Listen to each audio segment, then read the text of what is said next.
नमस्कार बच्चों, आज हम अगला वीडियो लेकर हाजिर होंगे।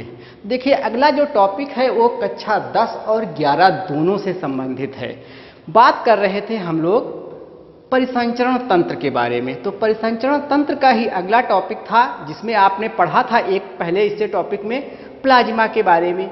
और क्योंकि हमने बताया था ब्लड का कंपोजिशन, तो उसमें एक पार्ट बताया गया था आपके पास, क्या प्लाज्मा पाया जाता है ब्लड में। दूसरा पार्ट क्या था, रक्त कणिकाएं था। तो रक्त कणिकाओं के बारे में आज जानेंगे। तो देखिए, ब्लड के अंदर अर्थात ब्लड कार्पसिल्स जो होती हैं, ब्लड कार्पसिल्स अर्थात रक्त कणिकाएं।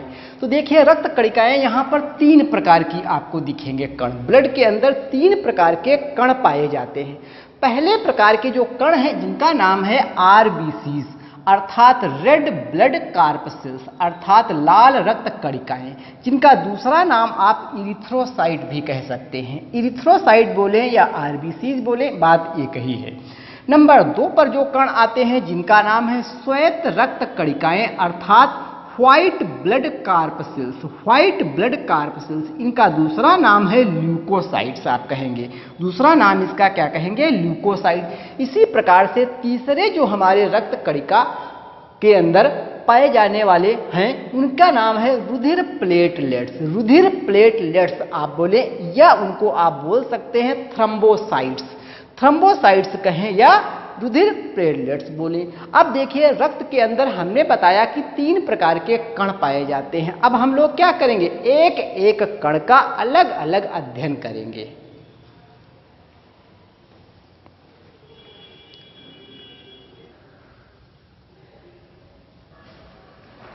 देखिए, अब हम बात करेंगे पहला टॉपिक आरबीसी अर्थात रेड ब्लड कार्पसिल्स।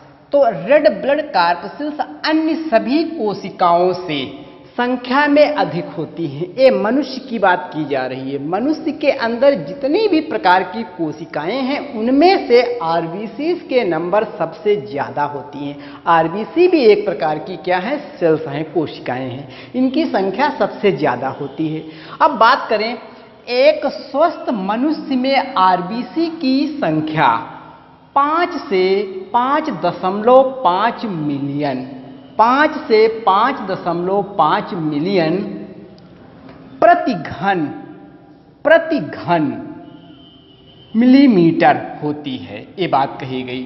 देखिए, 5 से 5.5 मिलियन प्रति घन मिलीमीटर होती है। आगे बात करें, आरबीसीज की संख्या पुरुषों में, अगर आरबीसी की संख्या पुरुषों में बात किया जाए, मेल के अंदर, मेल एडल्ट की बात की जा रही है, 5.5 गुणे 10 की पावर 6 प्रति घन मिलीमीटर। व महिलाओं में 5.2 गुणे 10 की पावर 6 प्रति घन मिलीमीटर होती है। अधिकतर स्तनधारियों की आरबीसीज में केंद्रक नहीं पाया जाता है। अधिकतर जितने भी मैमल्स हैं, उनकी आरबीसीज में केंद्रक नहीं पाया जाता है, अर्थात केंद्रक विहीन होती हैं। आगे बात किया जाए, तथा इनकी आकृति की बात किया जाए तो उभयोत्तल अर्थात बाइकॉनकेव। उभयोत्तल का मतलब बाइकॉनकेव होती है। लेकिन अपवाद है यहाँ पर, ऊंट और लामा, एक दो ये ऐसे जंतु हैं जो मैमल्स भी होते हुए, लेकिन इनके अंदर की जो आरबीसीज हैं वो कैसी हैं, केंद्रक युक्त होती हैं आरबीसीज। तो यहाँ पर केंद्रक न होने के पीछे मेन कारण यह है कि ज्यादा से ज्यादा हीमोग्लोबिन को आरबीसीज स्टोर कर सके, इसलिए केंद्रक क्या होता है, डिजनरेट हो जाता है। तो यहाँ पर देखिए, आपने संख्या में बात की गई, सबसे अधिक संख्या में पूरे बॉडी के अंदर कोशिकाओं की संख्या सबसे ज्यादा इन्हीं की है। वो छोटी है वो बात अलग है, लेकिन संख्या में ज्यादा है नंबर में। तो कितनी पाई जाती, आपने इसके बारे में देखा।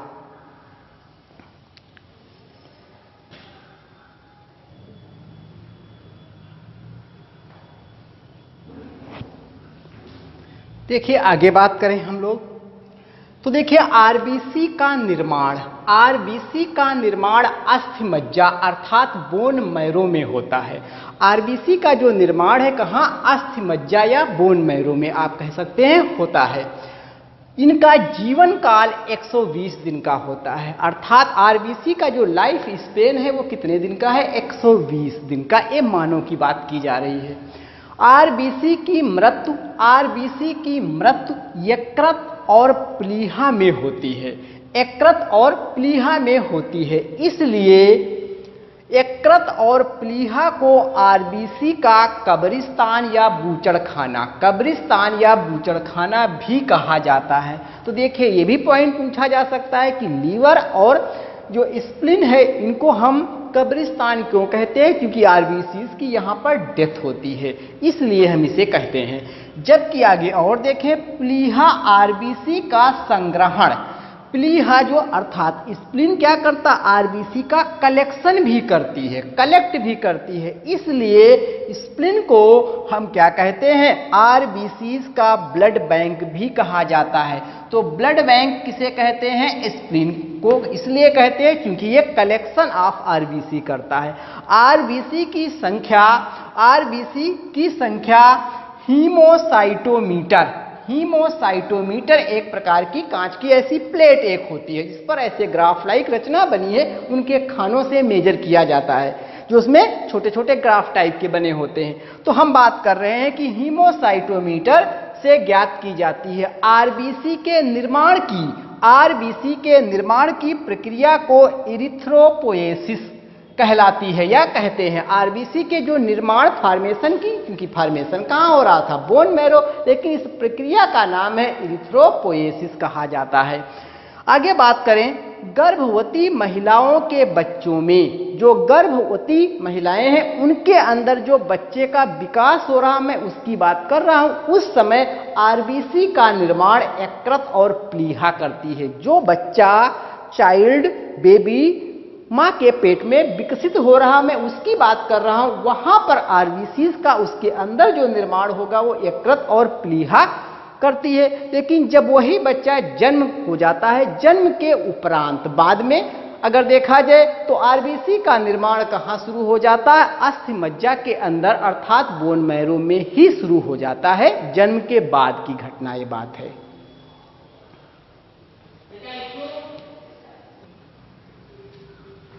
देखिए अब हम बात करेंगे कि हीमोग्लोबिन का वास्तविक, आरबीसी जो है, आरबीसी का एक्चुअली काम क्या है। अब आरबीसी में हीमोग्लोबिन पाया जाता है, ये तो बात अभी की गई थी, बट आरबीसी का काम क्या है इसके बारे में देखें। तो देखिए आरबीसी का मुख्य कार्य शरीर की प्रत्येक कोशिका में ऑक्सीजन पहुंचाना, शरीर की प्रत्येक कोशिका में ऑक्सीजन पहुंचाना एवं CO2 को वापस लाना, एक काम हुआ। दूसरा काम देखें, भोजन का परिवहन करना, एक काम ये भी है, भोजन का परिवहन करना, एक स्थान से दूसरे स्थान पर पहुंचाना, ये भी काम हुआ आपके पास।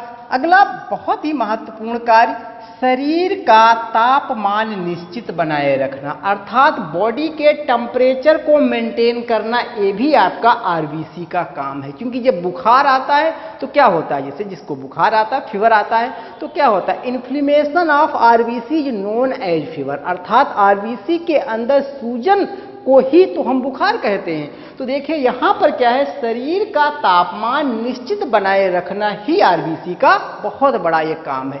जब आरबीसी के अंदर कभी सूजन आती है, इन्फ्लेमेशन बढ़ जाती है, तभी आपको क्या होता है, बुखार आता है। अगला देखिए, आरबीसी में हीमोग्लोबिन नामक, आरबीसी में बात की जा रही है, हीमोग्लोबिन नामक श्वसन वर्णक अर्थात रिस्पिरेटरी पिगमेंट यानी क्रोमोप्रोटीन पाई जाती है, क्रोमोप्रोटीन पाई जाती है रिस्पिरेटरी। इसी के कारण तो ऑक्सीजन को ये कैरी करता है। ऑक्सीजन के साथ हीमोग्लोबिन कैसे बाइंड होगा, बाइंड करने वाला जो पदार्थ है वो आपके पास क्या, हीमोग्लोबिन है, लेकिन कैसे बाइंड करेगा, क्योंकि इसके लिए एक श्वसन वर्णक खास है, क्रोमोप्रोटीन जो पाई जाती है यही बाइंड अप कराती है।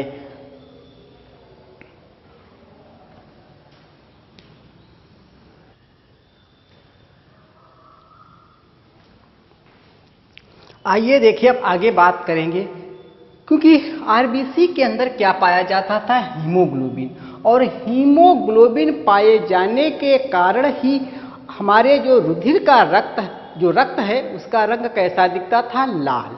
तो हीमोग्लोबिन कहाँ पाया जाता, आरबीसी के अंदर पाया जाता, इसी कारण रक्त का रंग कैसा दिखा, लाल। अब हम इसको पढ़ेंगे हीमोग्लोबिन वास्तविक क्या है। तो देखिए इसको शार्ट में लिखेंगे HB से आप। तो हीमोग्लोबिन का एक अणु, हीमोग्लोबिन का एक अणु ऑक्सीजन के 4 अणुओं से क्रिया करके, ऑक्सीजन के 4 अणुओं से क्रिया करके ऑक्सी हीमोग्लोबिन बनाता है। अतः रक्त में ऑक्सीजन का परिवहन हीमोग्लोबिन द्वारा इसी रूप में होता है। कहने का मतलब है हमारे शरीर को जो ऑक्सीजन पहुंच रही है वो किस रूप में पहुंच रही है, ऑक्सी हीमोग्लोबिन के रूप में पहुंच रही है। कैसे पहुंच रही है देखें, ये आपके अंदर पड़ा हुआ क्या है, हीमोग्लोबिन पिगमेंट है। ये हीमोग्लोबिन पिगमेंट है कहाँ, आरबीसी में पाया जाता है। तो जब हमारे श्वसनांगों, यह क्रिया कहाँ हो रही है, श्वसन अंगों में हो रही है। यह क्रिया मैं कहाँ बात कर रहा हूँ, श्वसन के अंगों में बात कर रहा हूँ। ऑक्सीजन वहाँ पर आएगी, 4 मॉलिक्यूल ऑक्सीजन के क्या एसोसिएट हो जाएंगे, जुड़ जाएंगे। तो haemoglobin combined with 4 molecule of oxygen and then आपके पास क्या बन जाएगा, HbO2 के होल, देखिए 4 लिखा है।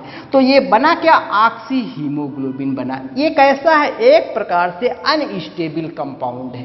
ये स्टेबल नहीं है, अनस्टेबल कंपाउंड होना चाहिए। स्टेबल हो जाएगा तो वो हीमोग्लोबिन ऑक्सीजन को छोड़ेगा ही नहीं, और छोड़ेगा नहीं तो हमारी कोशिकाओं को मिलेगी कैसे फिर ऑक्सीजन। तो आइए आगे देखें।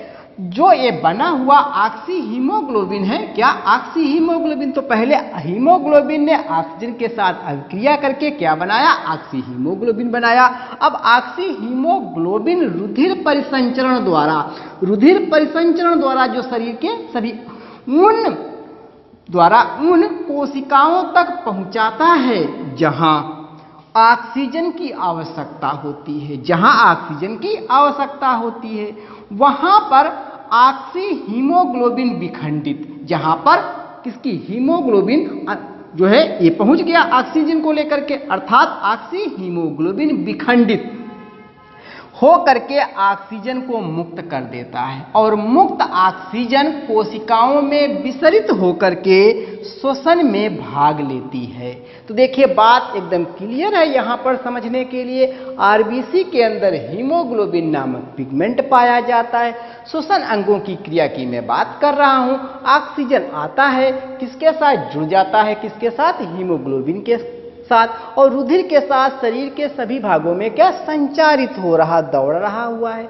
बहुत सी कोशिकाओं सबके पास जा रहा है, जिसको ऑक्सीजन को चाहिए वहां पर क्या हो जाता है, हीमोग्लोबिन विखंडित कर देता है, ऑक्सीजन को तोड़ देता है अर्थात, और ऑक्सीजन को दे देता है। और इस प्रकार से यह क्रिया यहां पर आपने देखा संपन्न हो रही है।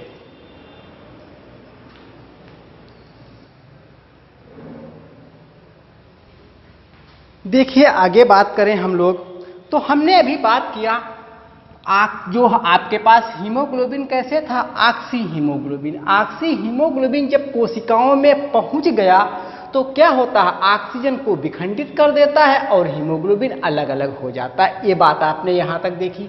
आगे बात करें हीमोग्लोबिन श्वसन क्रिया के उपरांत, हीमोग्लोबिन श्वसन क्रिया के उपरांत कोशिकाओं में मुक्त CO2 के साथ, ध्यान दें साथ में ये भी है कि CO2 के साथ कोशिकाओं में मुक्त CO2 जब ऑक्सीजन लेंगी बदले में क्या CO2 की बात की जा रही है, देंगी। CO2 के साथ मिल करके एक अनस्टेबल यौगिक बनाता है जिसका नाम है कार्बोक्सी हीमोग्लोबिन, कार्बोक्सी हीमोग्लोबिन। तो देखिए जब हीमोग्लोबिन ऑक्सीजन के साथ जुड़ा तो उसका नाम ऑक्सी हीमोग्लोबिन हुआ। जब हीमोग्लोबिन जुड़ता है CO2 के साथ तो उसका नाम हो जाता है कार्बोक्सी हीमोग्लोबिन। आगे बात करें, अब देखिए जो हीमोग्लोबिन ये मुक्त हुआ था एक CO2 के साथ जुड़ जाता है और क्या बन गया आपके पास कार्बोक्सी हीमोग्लोबिन। यह क्रिया कहाँ हो रही है? कोशिकाओं में। यह क्रिया कहाँ हुई? कोशिकाओं में आपके पास एक साथ ही क्रिया हो रही है। आगे बात करें, यह यौगिक परिसंचरण द्वारा श्वसनांगों में पहुंचकर, क्योंकि कार्बोक्सी हीमोग्लोबिन बना था, कार्बोक्सी हीमोग्लोबिन के बारे में बात कर रहे हैं, यह यौगिक परिसंचरण द्वारा श्वसनांगों में पहुंचकर हीमोग्लोबिन तथा CO2 में विभक्त कर देता है, अर्थात विसरित कर देता है, विखंडित कर देता है, जहां से CO2 वातावरण में मुक्त हो जाती है और इस प्रकार से CO2 क्या हो गई? एस्केप आउट कर जाती है एटमॉस्फेयर में। तो कार्बोक्सी हीमोग्लोबिन जो बना था, ये ब्रेक डाउन किसमें हुआ? Haemoglobin and carbon dioxide. यह क्रिया कहाँ हो रही है? फेफड़ों में हो रही है। तो ये प्रक्रिया कहाँ हुई? फेफड़ों में। तो इस प्रकार से हमने ये 4 स्टेप में इसे समझा। आगे देखें, अब ये हीमोग्लोबिन फेफड़ों में पुनः, क्योंकि बार बार क्रिया, क्योंकि हम पूरे लाइफ श्वसन कर रहे हैं, ऐसा तो है नहीं कि एक दिन कर रहे हैं, बार बार ये श्वसन कर रहे हैं, तो हीमोग्लोबिन फेफड़ों में पुनः पुनः ऑक्सीजन से संयोग करती है, तथा यह क्रिया बारंबार होती रहती है। तब तक, जब तक एक क्रिया होती रहती है, तब तक आप सजीव हैं, अर्थात जिंदा हैं, जीवित हैं। जैसे एक क्रिया बंद हो जाएगी तो आपका जीवन भी समाप्त हो जाएगा। तो इस पॉइंट को या इस प्रक्रिया को बहुत कायदे से आप समझें।